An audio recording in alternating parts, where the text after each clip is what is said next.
وآياتنا ولجميع المسلمين والمسلمات والمؤمنين والمؤمنات شهدوا لله هم الفاتحة.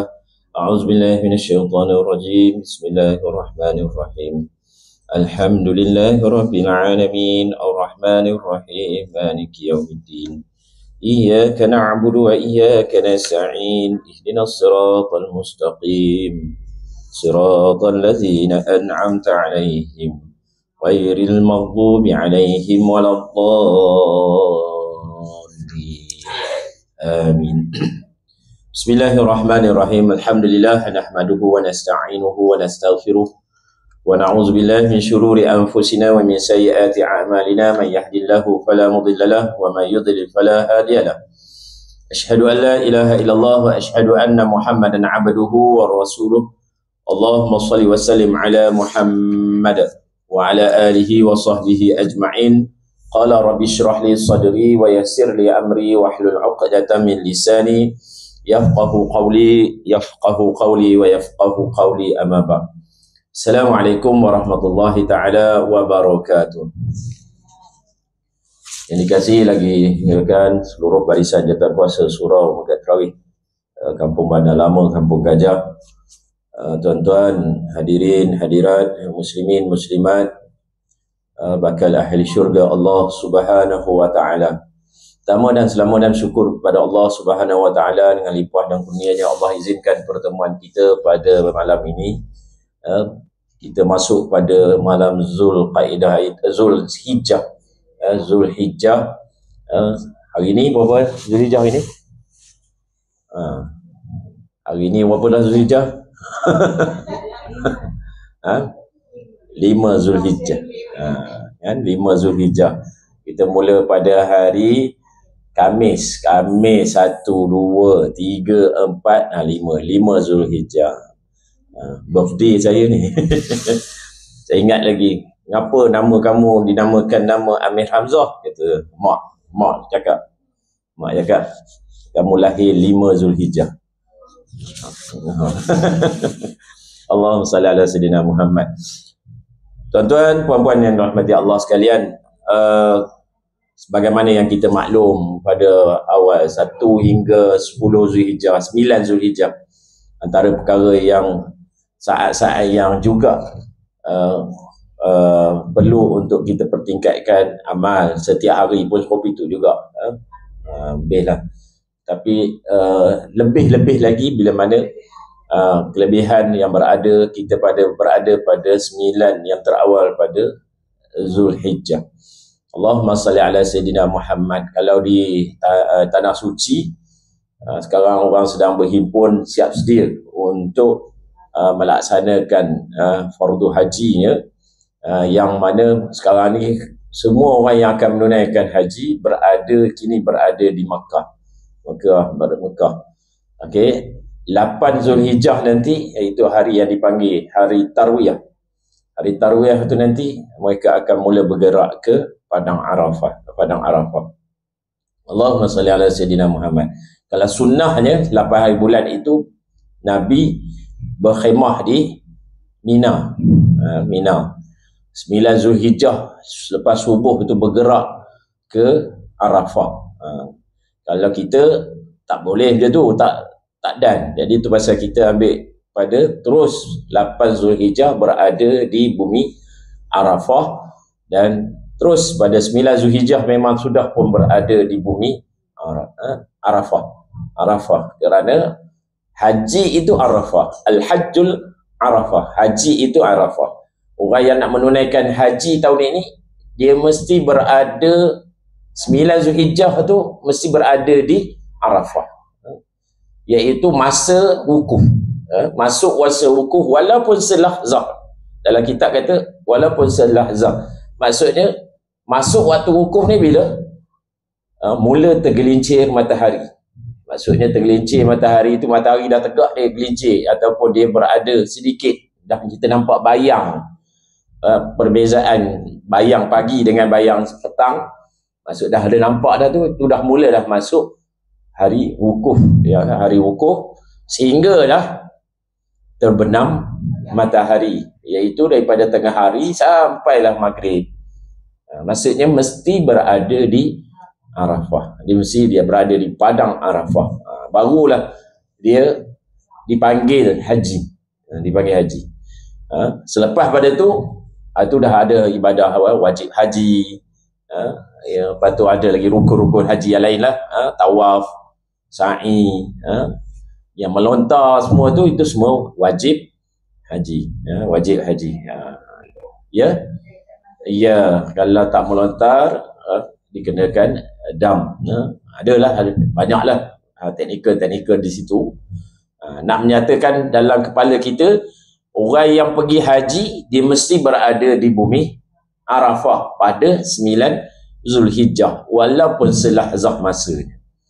Kalaulah dia kata, kalau kita sembang kita kamu pergi ke Arafah dah haji dah. Bila kamu pergi Arafah? Mana dia, tak payah. Bermaksud aku pergi Mekah je. Kita pun anggap orang pergi Mekah pergi haji je. Dia mesti berada di bumi Arafah. Tu kena pacak. Kalau umrah tak pergi padang Arafah tak apa. Umrah tak pergi padang Arafah tak apa. Sebab dia hanyalah di Masjidil Haram tu. Maksudnya niat, lepas tu tawaf, sa'i dan tahlul. Tapi kalau haji dia tambah wukuf. Malah itu adalah utama pula tu. Niat, wukuf di Arafah, tawaf, sa'i dan tahlul. Yang melontar tu itu adalah semua syarat wajib. Allahumma salli ala sayyidina Muhammad. Kita bukan kitab haji ni. Kita kitab solat. Sekadar untuk kita refresh dan bagi semangat untuk sahabat-sahabat antara kita yang memang sentiasa merindui dan inginkan untuk melaksanakan ibadah haji itu sendiri. InsyaAllah ada jalannya. Ingat, Allah walaupun kadang-kadang kita rasa tak mampu, tapi sebenarnya Allah yang akan memampukan kita. Maka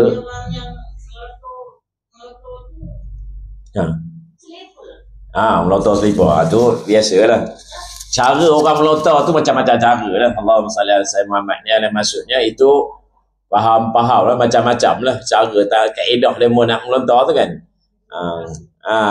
Kepahaman masing-masing. Padahal melontar tu hanyalah sebiji anak batu, yang mana anak batu itu besarnya ialah macam kacang kuda.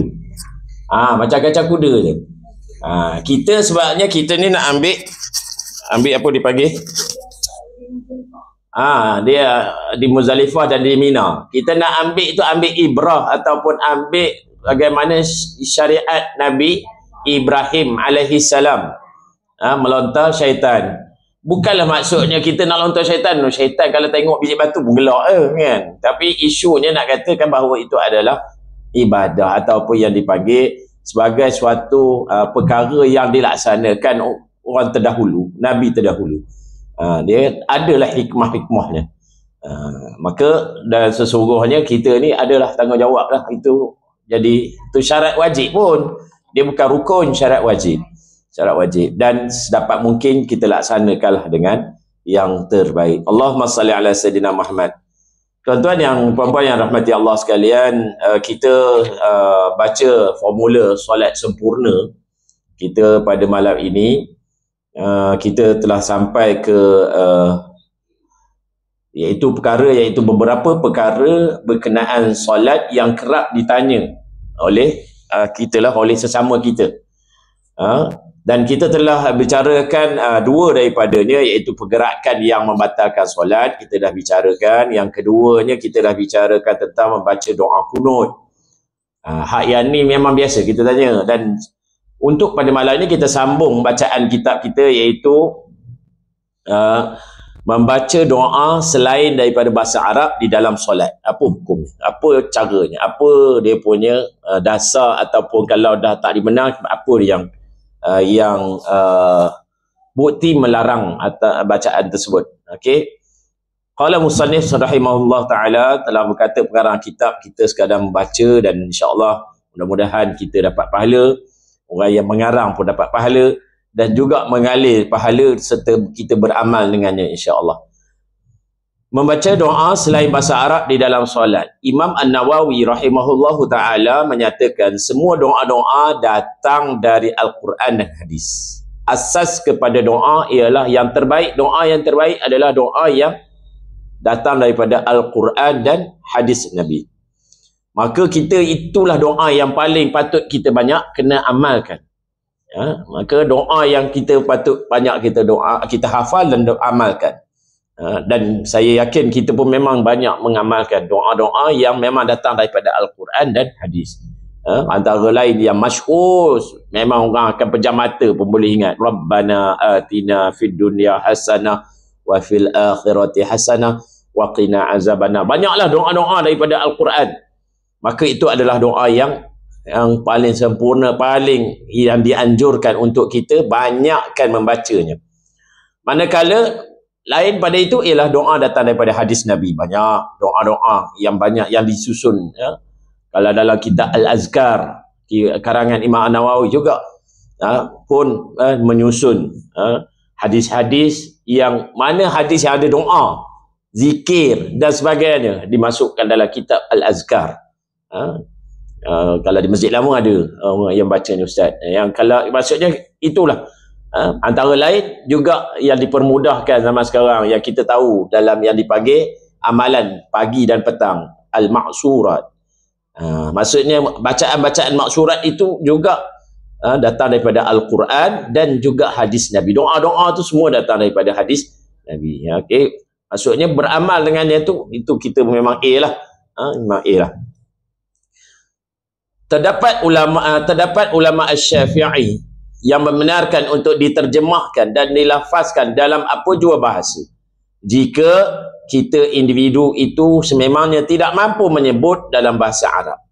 Maksudnya di sisi Imam Asy-Syafi'i, ulama Imam Syafi'i. Imam Syafi'i ini imam, tapi di bawah dia ada ahli ulama yang bersandarkan dengan Imam Asy-Syafi'i untuk mencari sumber. Maka ada yang menyatakan bahawa menterjemahkan ataupun melafazkan doa dalam bahasa kita, bahasa sendiri. Doa-doa yang tersebut dibaca makna je. Maka itu juga sekiranya dia tak mampu nak baca dalam bahasa Arab. Contoh kita tak tahu nak baca Rabbana atina fid dunya, kononnya macam tu kan. Maka kita tulis kita baca ya Allah, Rabbana, ya Tuhan kami, atina, berikanlah kami fid dunya, di dunia ini kebaikan, seluruh kebaikan, dan jauhkanlah kami wa qina azabannar, dan jauhkan kami daripada azab api neraka, azabannar. Maka itu maksudnya lafaz itu kita baca dalam ungkapan doa. Ada ulama di sisi Asy-Syafi'i membenarkannya. Kerana mungkin kita tak mampu nak baca dalam bahasa Arab. Dan yang terbaik ialah doa kita faham maknanya.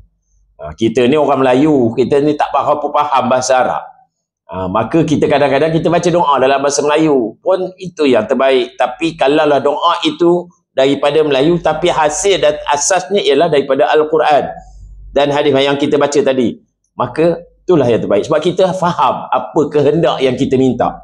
Ni kita baca doa tapi kita tak tahu apa yang kita minta. Banyak dalam solat itu sendiri ialah doa. Dalam solat itu sendiri banyak doa.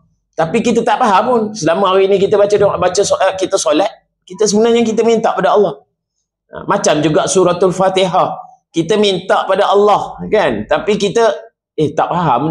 Selama hari ini tak faham. Sebenarnya banyak dalam Fatihah itu ialah doa, kita minta ihdinas siratal mustaqim, tunjukkanlah kami jalan yang lurus, siratal lazi, yang lurus tu macam mana? Siratal lazina an'amta alaihim, jalan yang telah engkau berikan kepada mereka nikmat-nikmat pada mereka. Maksudnya kita doa, minta.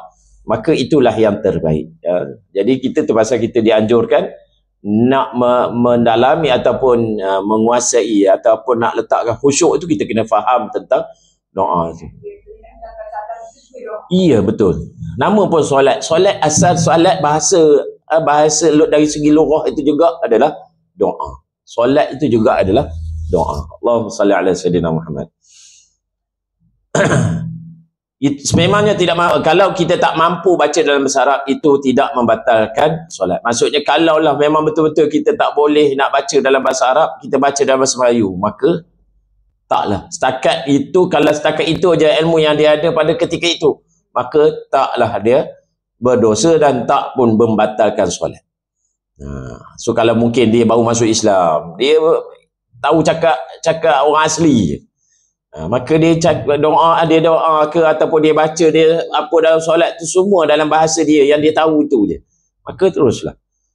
Hatta dia katakan bahawa kalaulah tak mampu, maka kita bacalah apa pun tasbih, yang tasbih itu menyamai masa ataupun menyamai masa bacaan tersebut. Contoh kalau surah Al-Fatihah berapa saat, maka kita bertasbihlah dengan nilai jumlah jangka masa tu.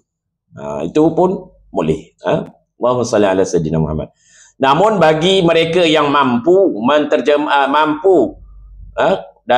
bagi mereka yang mampu menterjemahkannya akan membatalkan solat. Bagi yang mampu menterjemahkannya akan membatalkan solat. Terdapat juga ulama Syafi'i yang melarang sama sekali terjemahan dan juga mencipta doa-doa lain daripada maksur. Maksudnya ada ulama di Syafi'i dia tak izinkan ataupun tak benarkan untuk kita baca secara lafaz makna itu dalam solat. Kerana ataupun mencipta doa-doa lain. Kita solat tapi dalam masa sama kita doa doa yang tidak ada maksur. Maksur ni tidak ada yang ada pertautan ataupun sumber daripada Al-Quran dan hadis. Namun pandangan yang lebih sahih, iaitu al-aqsah dalam mazhab Al-Syafi'i adalah dibenarkan jika tidak mampu dan ditegah bagi yang mampu. Kalau memang dah tak mampu, boleh. Tapi kalau yang dah mampu untuk baca bahasa Arab, maka tak boleh, ditegah, dilarang. Imam An-Nawawi rahimallahu ta'ala berkata, wa amma sairun azkar qultu al-ahsah jawazun li'ajizi wa man'uhu liqadir. Maksudnya, adapun semua zikir-zikir dengan bahasa selain dari Arab di dalam solat, aku katakan pandangan yang paling sahih dalam mazhab Syafi'i dibenarkan bagi mereka yang tidak mampu menyebutnya dalam bahasa Arab, dan ditegah bagi mereka yang mampu mentuturkannya dalam bahasa Arab.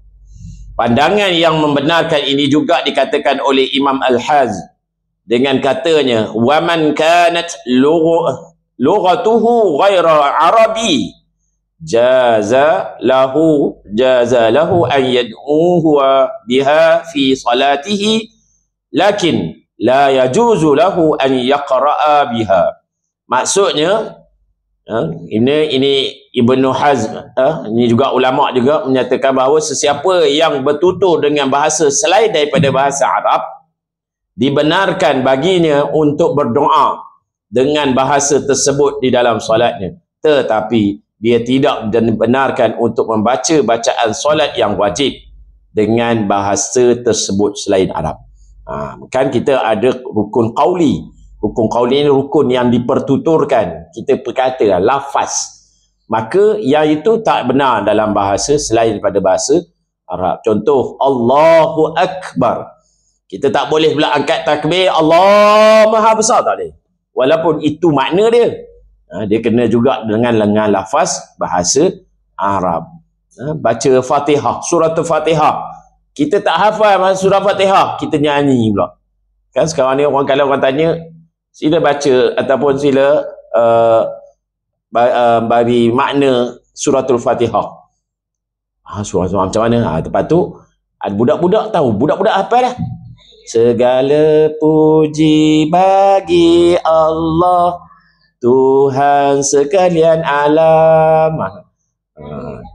Maha Pengasih, Maha Pemurah.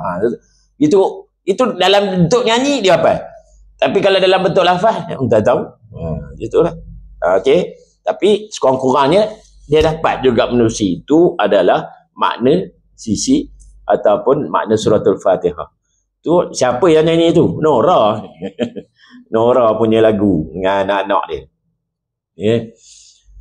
Dan juga Ibnu Taimiyah mengatakan bahawa al-qira'atu wa zikru wa du'a'u bil lafzi mansub summa bil lafzi arabi fi ma'na mansub summa bil lafzi ajami fahaza karihahu Ahmad fi salat wa fi butlani bihi khilaf.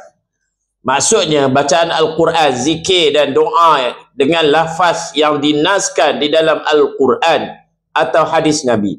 Kemudian dengan bahasa Arab pada maknanya yang dinaskan. Kemudian dengan lafaz bukan Arab. Namun ia anggap makruh oleh Imam Ahmad jika dilakukan dalam solat. Manakala sama ada ia boleh membatalkan solat, terdapat khilaf di sana. Okey, ini maksudnya boleh dalam bab turutan dia, bacaan yang terbaik ialah bacaan Al-Quran, zikir dan doa. Doa yang lafaznya datang daripada doa ayat Al-Quran dan juga hadis Nabi yang warid, yang datang memang daripada mulut Nabi. Dalam Al-Quran dan hadis. Kemudian lafaz bahasa Arab pada makna yang dinaskan. Maksudnya kadang-kadang kita baca dengan lafaz bahasa Arab, makna doa. Okey. Lafaz kalau bukan lafaz bahasa Arab. Sebab ni kadang-kadang dia Arab tapi dia minta juga tapi dalam bentuk bahasa Arab. Ataupun kita baca doa, kita karang dalam bahasa Arab. Kita minta Allahumma ati zaujatil jamil, macam tu. Bunyi sedap, bunyi Arab, tapi tak ada pun hadis kata itu. Apa maksud dia tu? Allahumma ati, Allah berikanlah aku zaujatil jamil, pasangan yang cantik, kan? Bunyi Arab macam bunyi Quran, bunyi hadis dah, tapi itu bukan hadis Nabi. Jadi lafaz bunyi bahasa Arab pun tak, kalau bukan dari segi makna yang datang daripada Al-Quran dan hadis. Tapi kalau nak doa tak jadi masalah, doa lah. Tapi biarlah warid daripada Al-Quran. Jadi ini yang maksudnya dalam solat. Kalau luar solat tak menjadi masalah. Apa pun kita minta lah, tak jadi masalah. Memang Allah suka hambanya meminta. Allah memang suka hambanya berdoa. Kesimpulan, harus bagi mereka yang tidak mampu berbahasa Arab untuk berdoa pada hajat yang khusus, walau secara berlafaz di dalam solat mereka pada waktu sujud dan selepas tahiyat akhir. Antara mustajab doa, ini kalau orang tanya, dalam solat dia ada saat-saat yang mustajab juga doa, walaupun sepanjang solat itu adalah sangat mustajab doa. Maksudnya sangat dituntut untuk kita berdoa pada sepanjang solat. Tapi dalam solat itu juga Allah letakkan saat yang paling hebat ataupun paling terbaik untuk baca doa ialah ketika mana sujud dan juga selepas bacaan tahiyat akhir. Okey, kalau kita solat bersendirian, maka sujudlah lama, tak jadi masalah. Doa dalam sujud. Tapi jangan sampai, kalau solat fardu, jangan sampai terbit bahasa atau lafaz bukan daripada bahasa Arab ataupun bahasa Al-Quran itu sendiri dan hadis. Tapi kalau kita baca solat sunnah, kita lafaznya, lafazlah doa lah apa pun, sebaik mungkin kita bacalah sebanyak-banyak doa, tapi janganlah sampai kita terbit dengan lafaz yang kalamnya sampai kalau ada orang jadi fitnah. Tapi kalau nak terus tak jadi masalah, bacalah doa panjang mana pun, kalau kita bukan melibatkan makmum di belakang kita. Tapi kalau imam tak boleh lah macam tu lah, sebab nanti kalau imam sujudnya panjang, doanya jenuh pula makmum, kan? Zaman sekarang tak apa lagi, kalau makmumnya sujud betul tak apa lagi. Kalau makmum yang jenis bongkok gitu, maksudnya tunduk, ya Allah, letih juga kan, dia jadi lenguh sana sini dan sebagainya. Allahumma salli ala sayyidina Muhammad. Maka, dan itulah saat lepas masa waktu sujud dan juga selepas bacaan tahiyat akhir, itu juga adalah sangat dituntut untuk kita banyakkan doa. Itu pasal lepas fil alamin innaka hamidul majid, banyak doa selepas tu. Macam ada lagi doa ni, apa pun doa pada selepas beritu. Kita kalau makmum, kita dah habis dah fil alamin innaka hamidun majid. Kalau kita ada doa, kita teruslah baca doa selama mana imam tak memberikan salam. Tapi lepas imam bagi salam, maka kita dianjurkan ikut imam. Sebab kita ni makmum, ikut imam. Janganlah kita berpanjangkan pula doanya itu. Sebab benda yang wajib dah selesai. Tapi panjang lah, imam dah habis. Imam dah siap tasbih, dia belum bagi salam lagi. Haru. Kan? Dia kata sebab ustaz kata doa selepas tahiyat akhir ni, bacaan tahiyat ni makbul kan. Maka dia pun doa tak boleh pula. Sebab itu dah dipanggil mufaraqah daripada imam. Dia dah keluar daripada imam. Sebab kita tak boleh jauh jarak kita. Kita dah bicara sebelum ni kan. Kita tak boleh jauh jarak kita antara imam dengan kita. Maka kita, tapi selagi mana imam tak bagi salam, maka doalah. Bolehlah doa Allahumma filli, apa tu apalah, Allahumma inna na'udzubika min azabi jahannam wa min azabil qabr wa min fitnatil mahya wa min syarri fitnatil masiihid dajjal. Baca je. Tapi janganlah bahasa Melayu. Baca yang warid yang kata yang tadi, yang terbaik adalah datang daripada apa? Baca Rabbana atina fid dunya. Tak pun. Sebab masih dalam solat. Sebab kita masih dalam solat. Sebab bahasa dalam solat ni mesti ayat daripada ayat Al-Quran dan hadis. Apabila dia lebih daripada ayat Al-Quran. Okey. Itu 2 saat. Maksudnya tempat mustajab doa ketika mana solat. Ia tidak dikira kalam manusia yang membatalkan solat kerana ia terkandung di dalam erti doa yang dibenarkan oleh Nabi SAW pun begitu. Adalah lebih baik bagi seorang itu tidak mengeratkan bacaan doa-doa yang datang dari Nabi dengan bahasa Arab dan bahasa doa pada hajat khusus di dalam solat atau selepas solat. Maksudnya lepas pada solat tak jadi masalah lah. Dia tidak, apa yang kita cakap ni adalah ketika mana dalam solat. Okey, yang luar pada solat itu tak jadi masalah lah, doa lah. Cakap bahasa Melayu, cuma adabnya ialah mesti mulakan dengan Bismillah, kedua puji-pujian, hamdalah, puji-pujian kepada Allah, selawat atas Nabi, dan kita doa lah. Apa saja kita minta-minta lah.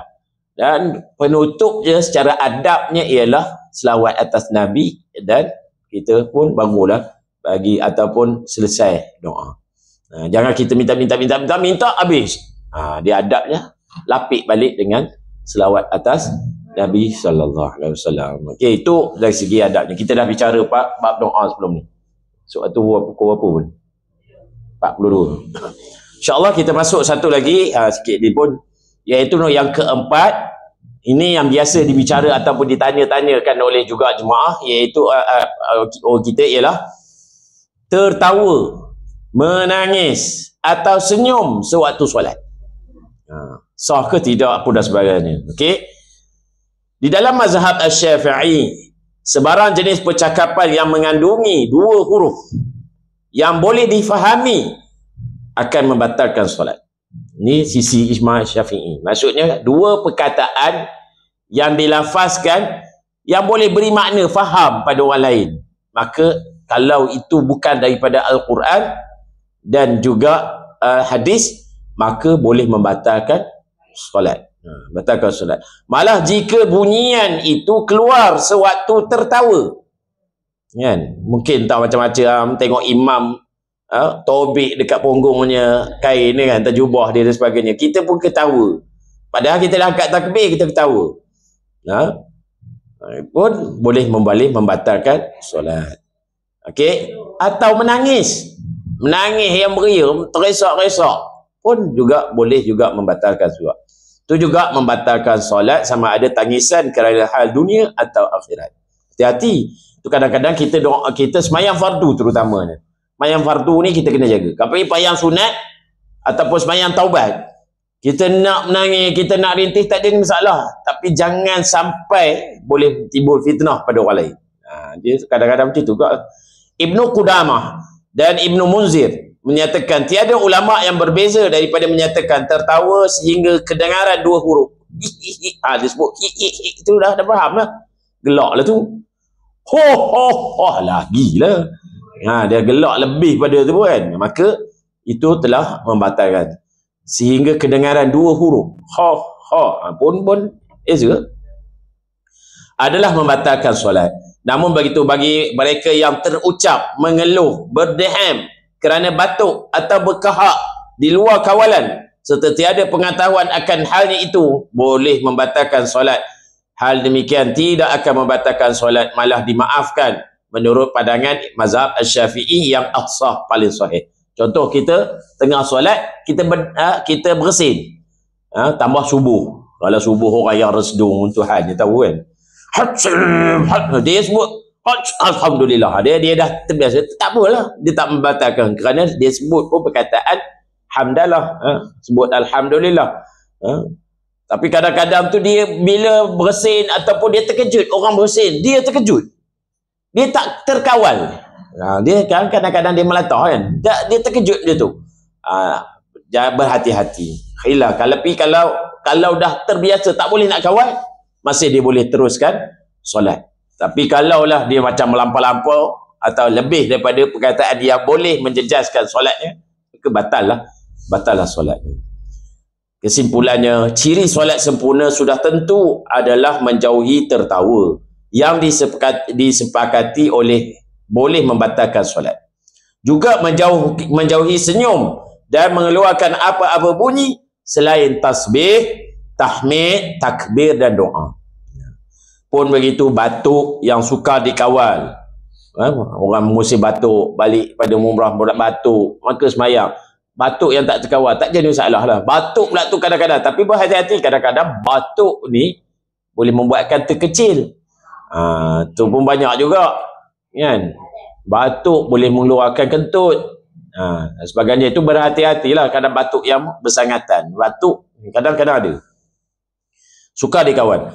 Berdeham dengan hajat untuk memudahkan bacaan. Dia maksudnya suara tak lepas, maka dia dia tu contoh, dia dan menangis kerana insaf dalam taubat adalah beberapa hal yang dimaafkan dan tidak jejaskan kesahihan ataupun sahnya solat. Sayyidina Ali bin Abi Talib karamallahu wajhah pernah menemui Rasulullah sallallahu alaihi wasallam dan didapati baginda sedang solat dan sedang menangis yang mengeluarkan bunyi esakan.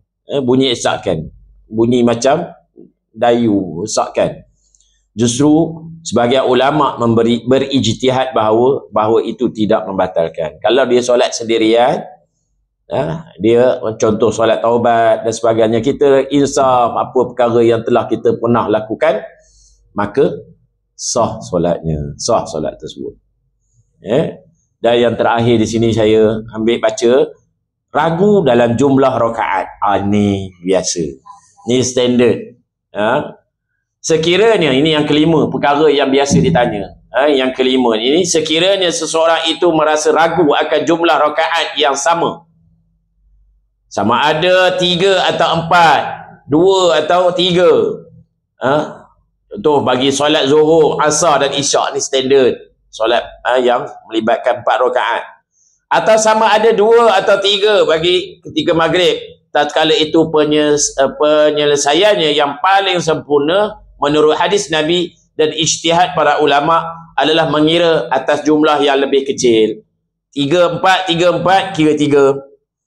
2, 3, 2, 3, kira 2. Okay? Sebab kita dah tak yakin. Sebab bila kita kira daripada yang kecil, maka kita yakin dapat sempurna. Tapi kalau kita tak yakin, maka kita kena kira yang daripada kecil. Maka ulama mengira kata atas jumlah yang kecil kerana ia lebih meyakini. Ini bermakna sekiranya ragu 3 atau 4, ambil 3 rakaat dan tambah lagi 1 rakaat. Begitu juga 2 atau 3 diambil 2 rakaat adalah lebih selamat kerana keyakinan itu lebih.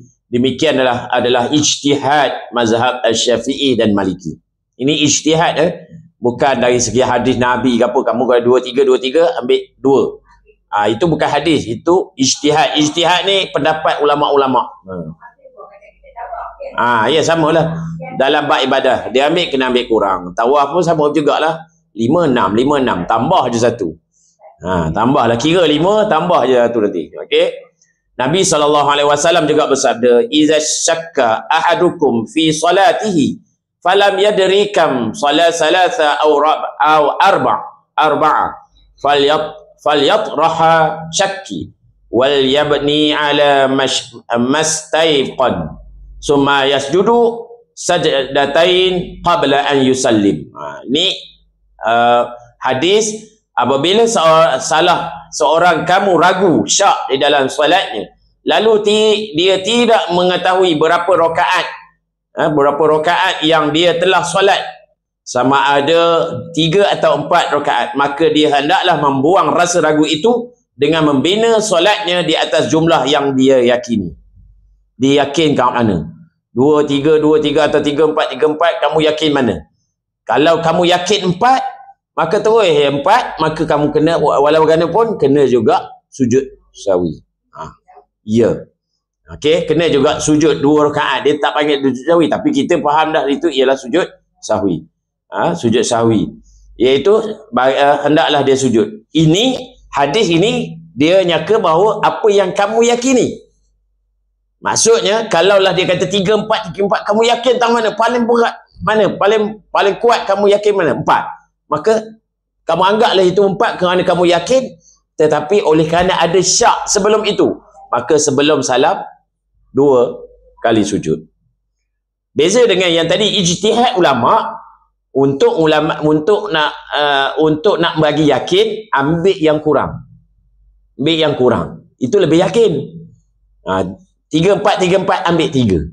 Lepas tu kita tambah 1. Maksudnya cukupkan 4, dan sebelum salam 2, bukan 2 rakaat, 2 sujud. 2 sujud. Beza kan tadi? Okey, Nabi, maksudnya di sini ulama berbeza pendapat. Tapi lebih baik kita ambil berdasarkan apa yang Imam Asy-Syafi'i dan Imam Maliki ambil, bahawa kalau kita tak yakin, kita ambil yang kurang, maka bila kita kurang, kita lebih yakin. Berbeza dengan kita 2, 3 kalau sembahyang maghrib, 2, 3 kita pun anggap 3 lah, sedangkan masih 2 lah, kononnya macam tu dan sebagainya. Maka kita kena juga, kalau ada syak, kena juga 2 sujud. Okey, wallahu ta'ala a'lam. Disitulah daripada perkara-perkara yang dibincangkan dalam persoalan yang selaring ditimbulkan dalam solat, yang kerap ditanya. Okey, insya-Allah pada pertemuan akan datang kita akan yang ini kita akan lebih pada zikir dan doa daripada Nabi, yang warid daripada Nabi, khususnya untuk dibaca, diungkapkan di dalam solat ataupun di luar solat. Mana satu doa yang mustajab, insya-Allah. Mudah-mudahan ada manfaat bagi kita semua dan untuk beramal dengannya. Wallahu taala a'lam. Ada sebarang nak tambah ataupun nak respon ataupun persoalan, bolehlah kita kemukakan, insya-Allah. Kalau tak ada, kita tamatlah di sini. InsyaAllah saya pun ada lagi urusan lagi seterusnya selepas ini, insya-Allah. Apa dia? Ada lagi mesyuarat, tak habis-habis lagi, tak korban. Wallahu taala alam. Ayah, sila.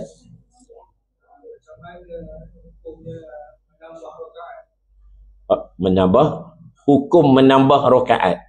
Maksudnya dalam solat fardu kita tambah rakaat. Tambah dengan yakin kerana tak cukup ataupun tambah saja-saja. Okey.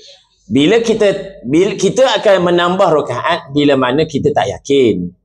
Kita anggap 3, 4, kita anggap 3, maka kita tambah itu dipanggil, bukan panggil tambah pun, kita maksudnya bila kita kata kita 3, 4, kita letakkan diri kita yakin itu 3, maka kita tambah satu lagi 4.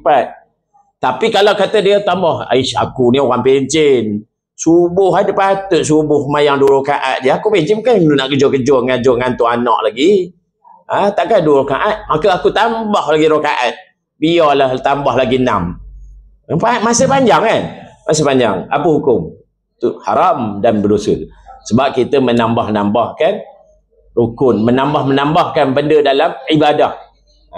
Jadi kita tambah dalam konteks kita tak yakin, tapi tak untuk menyempurnakan solat itu memang perlu dan wajib lah. Sebab nak bagi sah solat itu dengan yakin.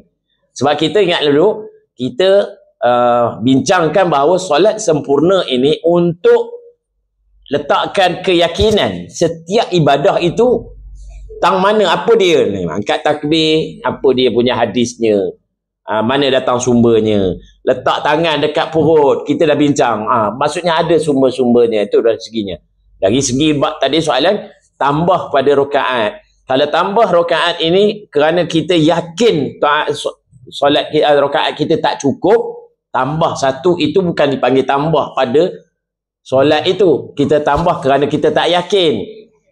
Berbeza dengan kita tambah, kita dah tahu dah 3 dah sembahyang maghrib, panjang lagi masa, tambah satu lagi, tu tak boleh. Macam juga dalam tawaf juga begitu juga, kita dah yakin 7, kita tambah satu lagi, tambah satu lagi, kita telah membuat sesuatu yang bukan dituntut dalam syariat. Macam juga berwuduk pun begitu. Berwuduk ni, kalau saya dengar kuasan Ustaz Azhairuh pun seronok, sedap. Wuduk ni dari segi hakikat kita dah bicara sebelum ni, wuduk kita kalau ikutnya dari pergi syariat, kita buat itu semua itu dalam bentuk 3 kali kan. Maksudnya basuh tangan, basuh muka 3 kali. 3 kali. Kita tak yakin basuh lagi. Berlebih-lebihan itu sudah dianggap membazir. Berlebih-lebihan itu sudah anggap membazir. Malah kalau berlebihan itu adalah air surau, air masjid yang telah diwakafkan, dia jatuh haram lah. Kalau yang makruh tadi di mana? Kalau kita ambil wuduk dekat rumah kita berlebih-lebih mengambil. Benda 3 kita buat 5. Berpatukan tangan kita buat 5. Padahal itu air aku, terpulang lah. Dia jadi makruh.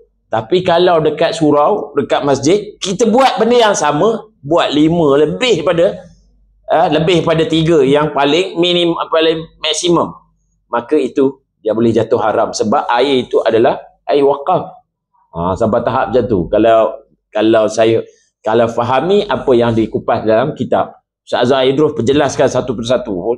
Baru jelas. Itu pasal kita kalau pernah dengar hadis Nabi, orang jangan berwuduk di sungai hingga macam mana? Saya pun lupa. Dari segi bab itu maksudnya boleh jatuh makruh walaupun air itu air sungai. Air sungai apa kita nak heran, banyak tak masalah. Jadi bermaksud air sungai itu timanglah, boleh, tak masalah, hak umum. Tapi kita berlebih-lebihan itu jadi jatuh makruh. Malah kalau kita dah lebih jadi boleh jatuh haram. Na'udzubillah min zalik. Sebab kita sebut makruh ni macam settle lah makruh. Tapi sebenarnya asal perkataan makruh itu kita dah tahu dah, itu karaha. Karaha ni apa dia? Benci.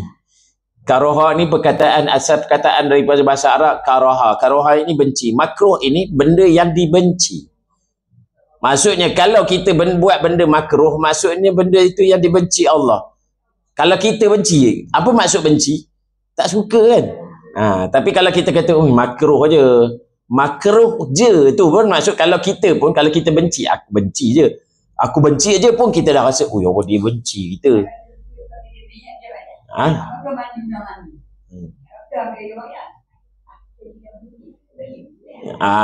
Tahu kita boleh tak jadi masalah. Kena ambil niat, kena dengan yakin. Sebab maksud niat itu qasdu syai' muqtaranan bi fi'li. Sesuatu yang niat itu, maksud niat ialah sesuatu perkara yang kita buat beriringan dengan benda nak buat. Jadi kalau kita tengah-tengah Ramadan, aku tak niat tadi, maka niatlah terus. Aku teruslah buat. Ayah dia kalau kau ngaji lawa tu, orang ambil bayar. Dah habis baca dah. Maka itu maksudnya tak ada keyakinan, maka kena boleh kita buat balik. Boleh buat balik. Kena datang, kena hadir yakin. Tidak dalam bab-bab yang ni, dia mesti hadir dengan yakin. Dia tidak boleh syak, dia tidak boleh zan dan tak boleh waham. Kalau syak 50-50. Zan dia ada 30-70. Waham 30-70, dia terbalik dia tu kan. Jadi maksudnya kita kalau bab ibadah Mesti dengan yakin. Mesti dengan yakin. Barulah hadir markah penuh. Barulah hadir markah penuh. Wallahu ta'ala a'lam. InsyaAllah mudah-mudahan ada manfaat pada kita, pertemuan kita insyaAllah. Pada saya terutamanya yang juga lemah dan dhaif ini, kita sama-sama beramal dengannya. Aqulu qawli hadza wa astaghfirullahal azim li wa lakum wa lisa'iril muslimin wal muslimat innahu ghafurur rahim. A'udzubillahi minasyaitonir rajim. Bismillahirrahmanirrahim. Alhamdulillahi rabbil alamin wassalatu wassalamu ala asyrafil anbiya'i wal mursalin wa ala alihi wa sahbihi ajma'in. Allahumma aftah bainana wa baina qawmina bil haqq wa anta khairul fatihin. Allahumma nawwir bihi qulubana binuri hidayatika kama nawartal arda binuri syamsika abadan abada birahmatika ya arhamar rahimin. Rabbana atina fid dunya hasanah wa fil akhirati hasanah wa qina azabannar. Subhana rabbika rabbil izzati amma yasifun wa salamun alal mursalin walhamdulillahi rabbil alamin. Kafaratul majlis surat Al-Nas. Subhanakallahumma wa bihamdika asyhadu an la